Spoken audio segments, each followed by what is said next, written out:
5 days, 2 groups, 1 mission. We would cover ground from the northeast to the southwest of the Ozark National Forest and confront multiple high water crossings, trail recoveries, mysterious relics, and camp shenanigans. If a hunter shoots you in this, that was just murder. When we reached the trail's end, we grabbed our packs and continued on foot, deep into the hills to camp at what is rumored to be an old Civil War hideout. More difficult than I was anticipating. The fun, the fear, the friends, the fight. Get ready to experience the Arkansas Wild. Okay, let's rewind just a bit. Everyone loves to share their highlight reels, the recoveries and discoveries, those top performing thumbnail moments, but a trip like this is so much more than that. It requires a lot of forethought and planning. Meal prep is a huge piece of that process. My wife doesn't get to go on a lot of these trips with me. Our surprise COVID baby does best sticking to her home routine at the moment. Anyone who knows my wife Summer knows I'm married way up. Even though she isn't on the channel much right now, she contributes behind the scenes every time.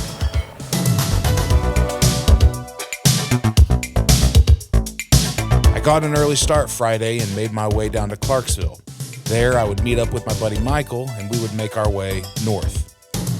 Benji and about 10 others came in the night before from Texas, Missouri, Tennessee. They camped at a beautiful outlook on Devil's Knob. The weather was designed for camping. It was cool, calm, and slightly hinting at a storm. Once everyone arrived, we aired down the tires and hit the trails.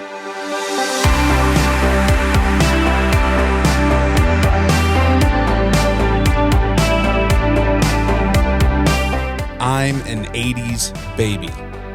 Was raised around lots of big hair and mustaches. One thing that decade got right was kids' movies. E.T., The Goonies, Princess Bride, American Tail. Adventure was the focus. Going on a multi-day trip like this always takes me back to sitting on the living room coffee table after pushing my favorite flick into the VCR. I rarely watched the movie to the end. Those films were mere fueling stations, gassing up my imagination and sending me out for some solo backyard playtime. These water crossings take me back especially. I mean, who does this stuff? A bunch of grown men driving over rocks, through rivers, in mud for what? Absolutely no reason other than the smile that comes across our face when we do it. There's no reasonable explanation for why we love this stuff other than it just feels like being a kid again. The nostalgia may or may not have impacted the music selection on this video. Maybe.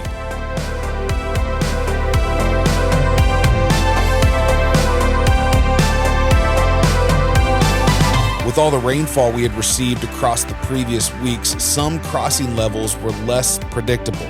So we were taking our time. Some of the guys in our group were new to overlanding and running at or close to stock. The last thing any of us wanted was to get someone waterlogged. So we gave each rig space and time to cross at their comfort level. Last and definitely not least, we had the bone stock 2015 Nissan Xterra. I'm not gonna lie, I got nervous on this one. It was this moment right here when the water kissed the headlights. Let's just say about 10 guys were puckered pretty good. But cast your doubts and worries aside, dear brethren, the mighty Xterra lives.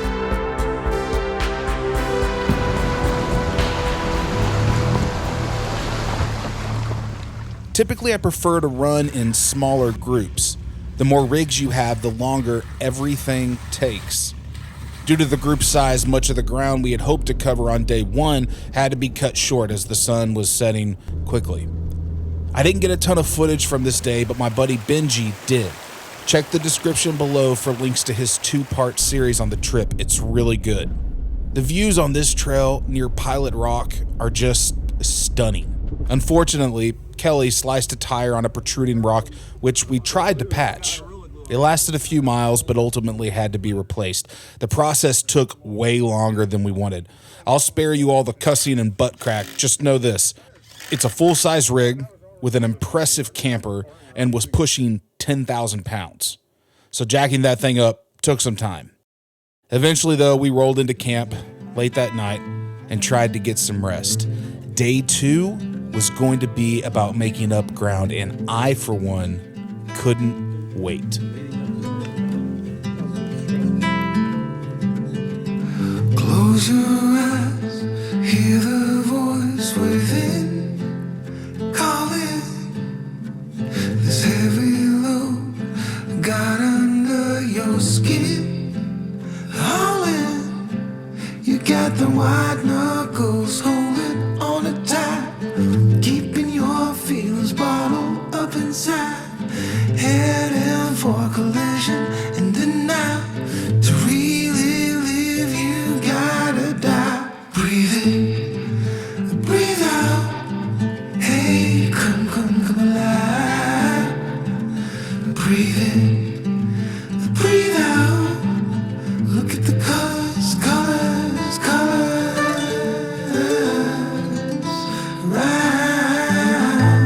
I went over the comms and told the group I was going to break away from the convoy and speed up ahead on the trail.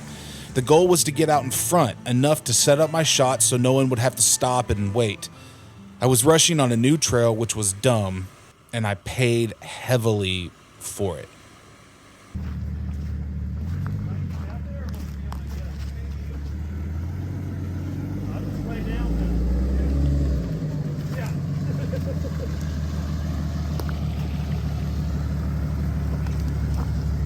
This looks like a mud hole, but it was actually mostly rock on bottom.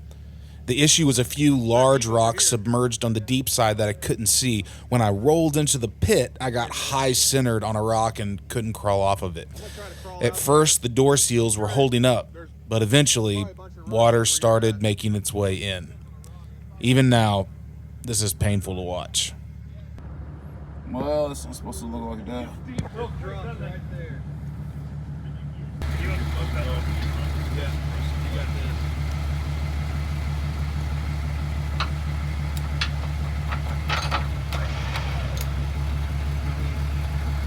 It's unstable. I'm not that strong.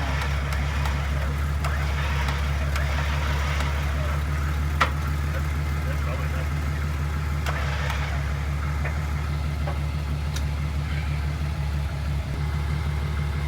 That's been the trend, right?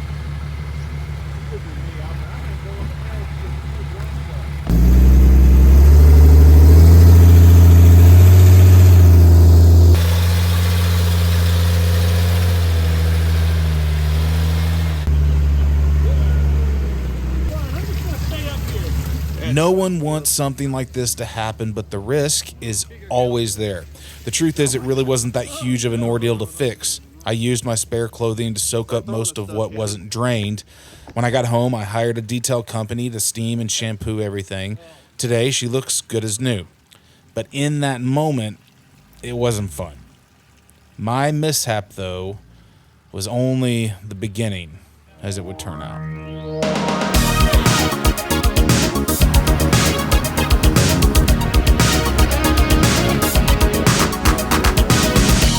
As the day progressed, the creek currents at each crossing picked up momentum.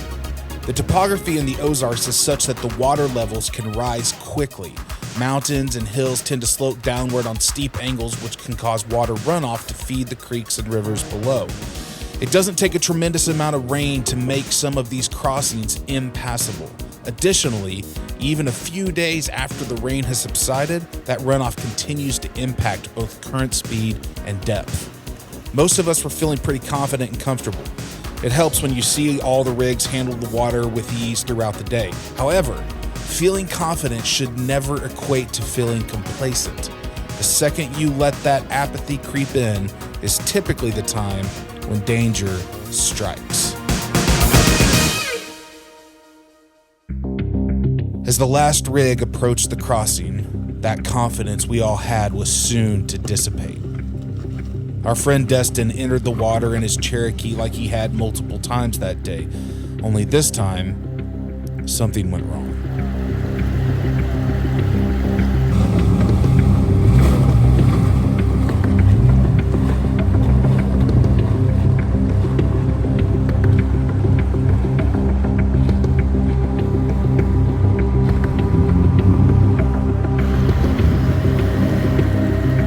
Oh shit. This is not something you ever want to see. Destin was wedged between two large rocks. He couldn't move forward or backwards. As you saw with my truck, door seals can only hold so long. With the water moving so fast, if it was to make it into the cab, you could lose the truck in a matter of minutes. Time was not on his side. You can see Destin frantically trying to get loose.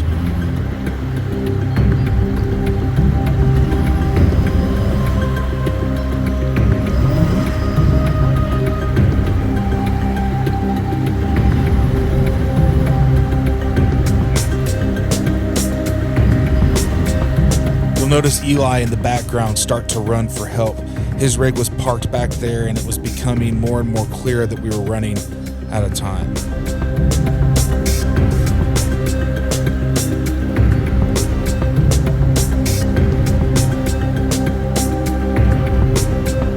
Hey, is his driver's side front wheel spinning? Destin says it was about this moment that he looked down and realized something. When he had come down off that large rock, the jolt had knocked him out of four-wheel drive. Once he got it back engaged, he was able to climb over the rocks that had him pinned. A frightening near miss. There it is. Keep going, keep going, keep going.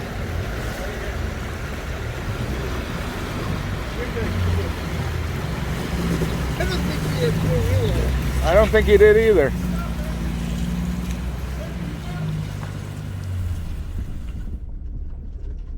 After the stress of the previous two incidents, I think everyone was ready for a bit of a break. But Benji said, "Not today, fellas."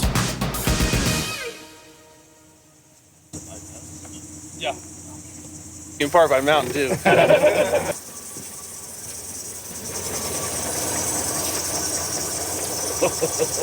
I'm always looking for new trail leaders. Send It Sally hit the rut so hard he blew a bead. Typically in a situation like this, we would just throw on the spare. The issue here is Benji's spare is primarily intended for an all-out emergency.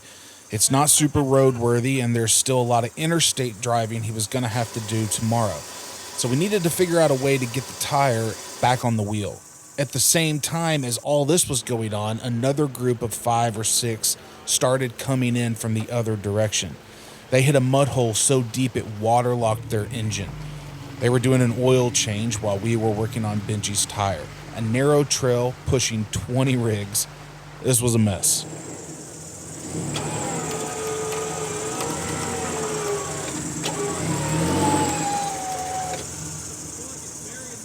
You're good. Keep coming. It's about to come up.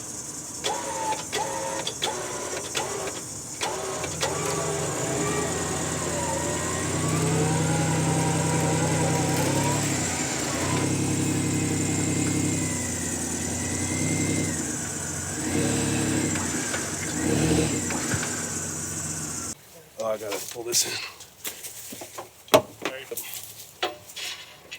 You got like a cloth or paper towel, something to wipe the mud out of the bead? Good idea. Hopefully the inside bead's still seated, so. You want to go play in that mud hole? Drop a pin. Drop a pin. You're on your own.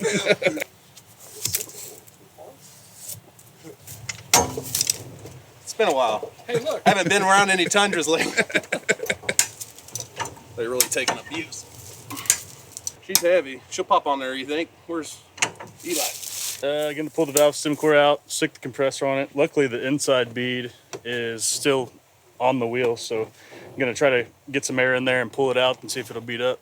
Once your nose breaks, you know I'm gonna jump and I'm gonna fall. Hold it up. 20 more. Probably, it just depends on the tire, man.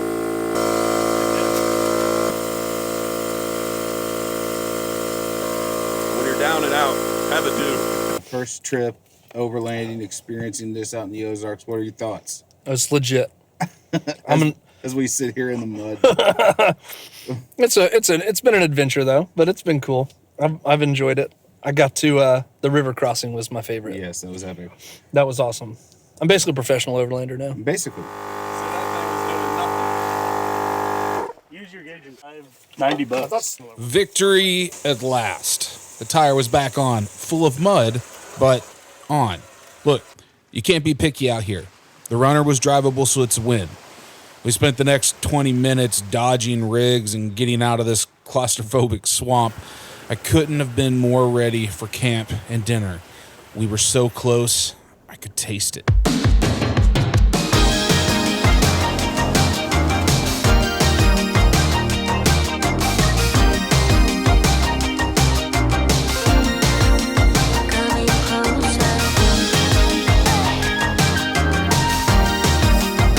My parents and grandparents took us camping a lot as kids. Those memories are some of my favorite. I remember learning at a young age the key to sleeping well while in the woods is to make sure you go to bed tired. After the repeat recoveries of the day, my body was done. I knew as soon as my head hit the pillow, I'd be snoring.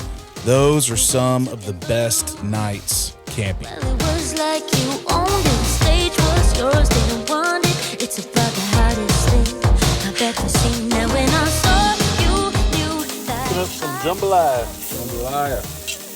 Sure.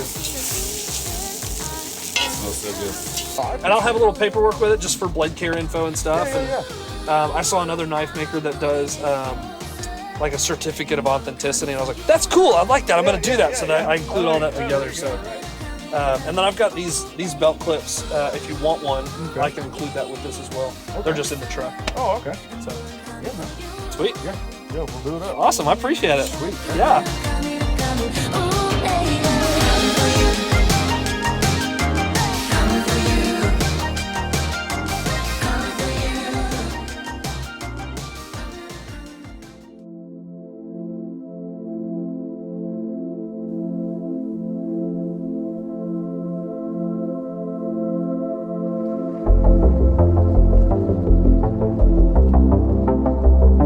I said my goodbyes the next morning and parted from the group. I returned to town to shower, clean the truck interior, and get supplies. My mission wasn't complete. There was one last stop I wanted to make, a spot trucks can't go. You've got to hike to get there. So I loaded my backpacking gear in the truck and met up with Jacob and Will, and the three of us headed south towards Mount Magazine. So what is this place that I wanted to visit? Rumor has it that deep down a steep, rocky cliffside near the base of Snake Knob, there's an old bluff shelter with walls made of stacked rock. It sits on Clear Creek and is completely hidden from view from almost any direction. I've never been, and the available history on the spot is difficult to come by. But if you're willing to believe the local legend, you would call this place the Civil War hideout. If it was actually a place men hid to stay alive in the mid to late 1800s, then that has some pretty wild implications. Others say it was actually used for moonshine in the early 1900s. It could just be a children's fort. The truth is, no one knows for sure. But it is old. It is hidden. And frankly, it's kind of spooky. We had given ourselves plenty of time to reach the base and still have sunlight. What we didn't anticipate, being surrounded by steep mountains, was just how quickly the sun would be blocked from view.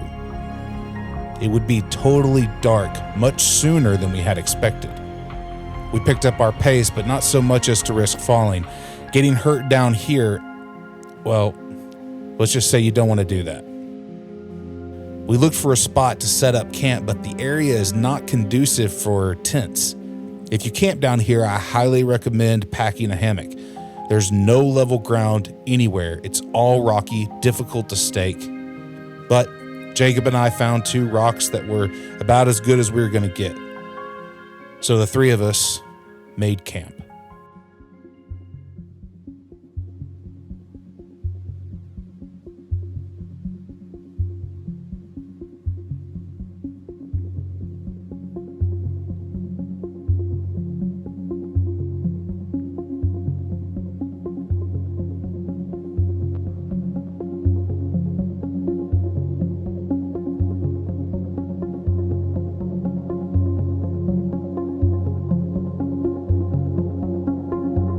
I decided at the start of this year I wanted to mix in more backpacking trips.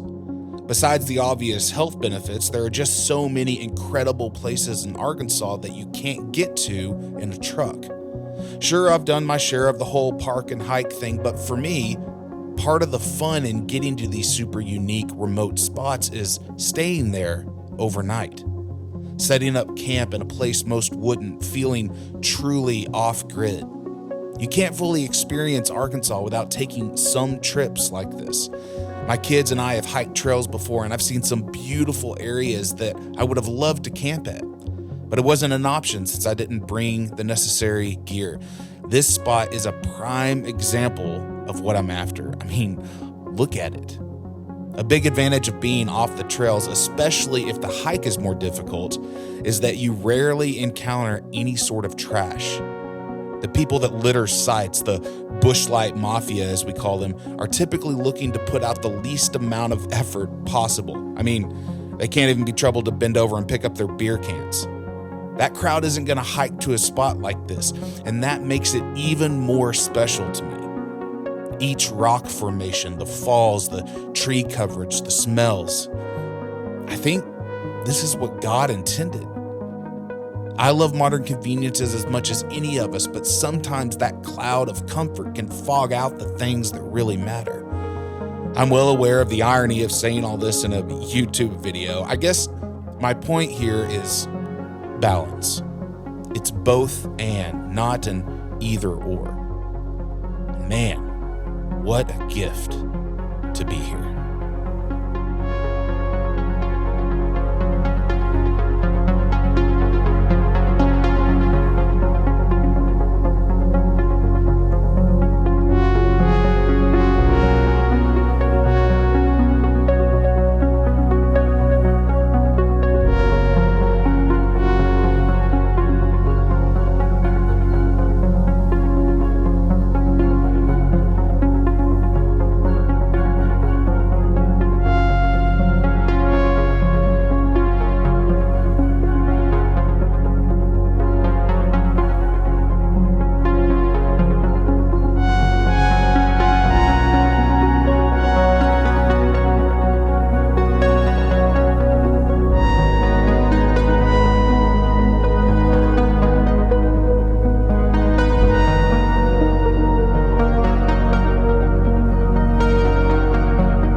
There's something I've not been telling you.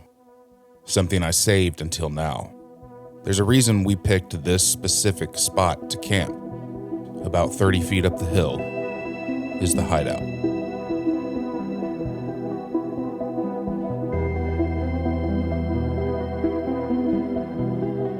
What seemed typical and historical by day was now unnerving and eerie by night.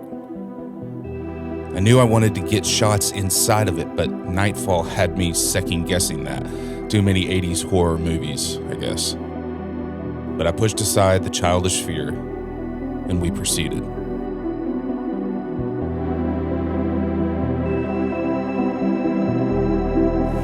They call the falls here window falls, and it's because you can see them right through the window of this structure. You know, there's not a lot of history about it. I did some research trying to determine, a lot of people call this a Civil War hideout.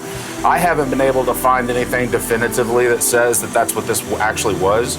It's likely that it could have been used by moonshiners. It definitely appears to be old, but there's just not a lot of information out there.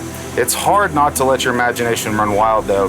And here's what we do know. We do know for a fact that right after the Civil War, Southern neighbors of Union sympathizers were hunting those people down and killing them. We actually told the story of a guy named John Fritz out in Madison County that this happened to. Keith Fritz, a descendant of his, actually reached out to me after we posted that video and confirmed the whole story. And it was just a wild thing. He happens to be a guy who lives out in this area and is you know, out here overlanding and camping and stuff. So that was an amazing connection. But anyways, we know that Union sympathizers in the South are being hunted down and killed. And many of those people fled to the hills to keep that from happening. And so when you come across a structure like this that potentially dates back to that period, it seems like it's a plausible idea that this could have been used for that. But I haven't found any history confirming it. If you guys know of any, some sort of definitive research that's been done, you know, reach out to me in the comments, let me know. I would love to know more about it. Based on my research, nothing definitive. However, it's just incredible being in a spot like this that's so old and imagining what it could have been used for. Really, really neat. And that's why we wanted to come out here, hike down here, and show this to you guys. I've seen lots of different people post pictures of this area. My buddy Taylor, he's done a video of this area, and we just wanted to come down to the spot and really dig into it and, you know, let it kind of soak into the imagination, imagine what it might have been like. It's a cool spot.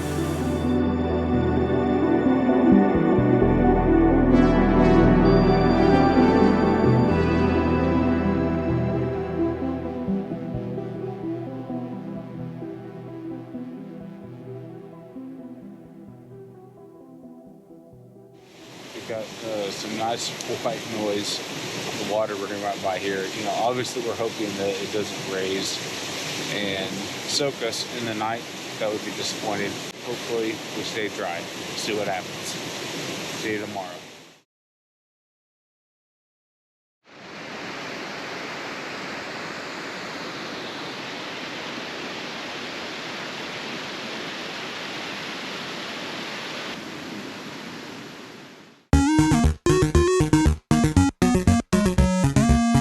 Morning, we are fixing to have us some breakfast skillet. Now these type of meals are not really my favorite.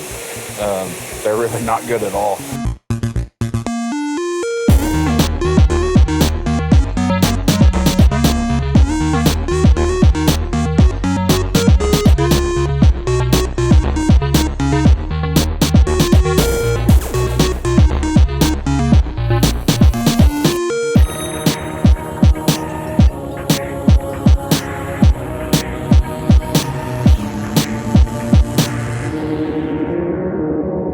Okay, I'm gonna model the latest fashion in the Ozark National Forest fashion world. This is called the hot air balloon look. It really shows my figure well. Also, it's good for avoiding hunters. If a hunter shoots you in this, that was just murder.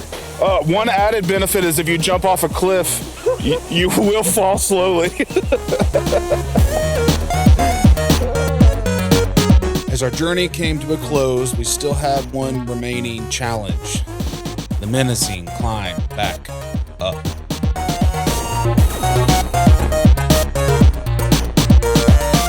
I'm out of breath. This is not an easy hike.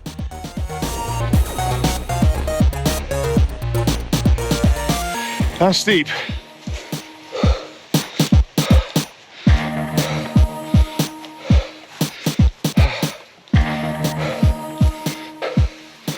So this hike is more difficult than I was anticipating. With a pack, it was hard going down, but going up is difficult. But this is good for me. That's what I keep telling myself. Good exercise. Hopefully it's gonna make a good video, so it's gonna be worth it. But I'm winded. Let's keep going.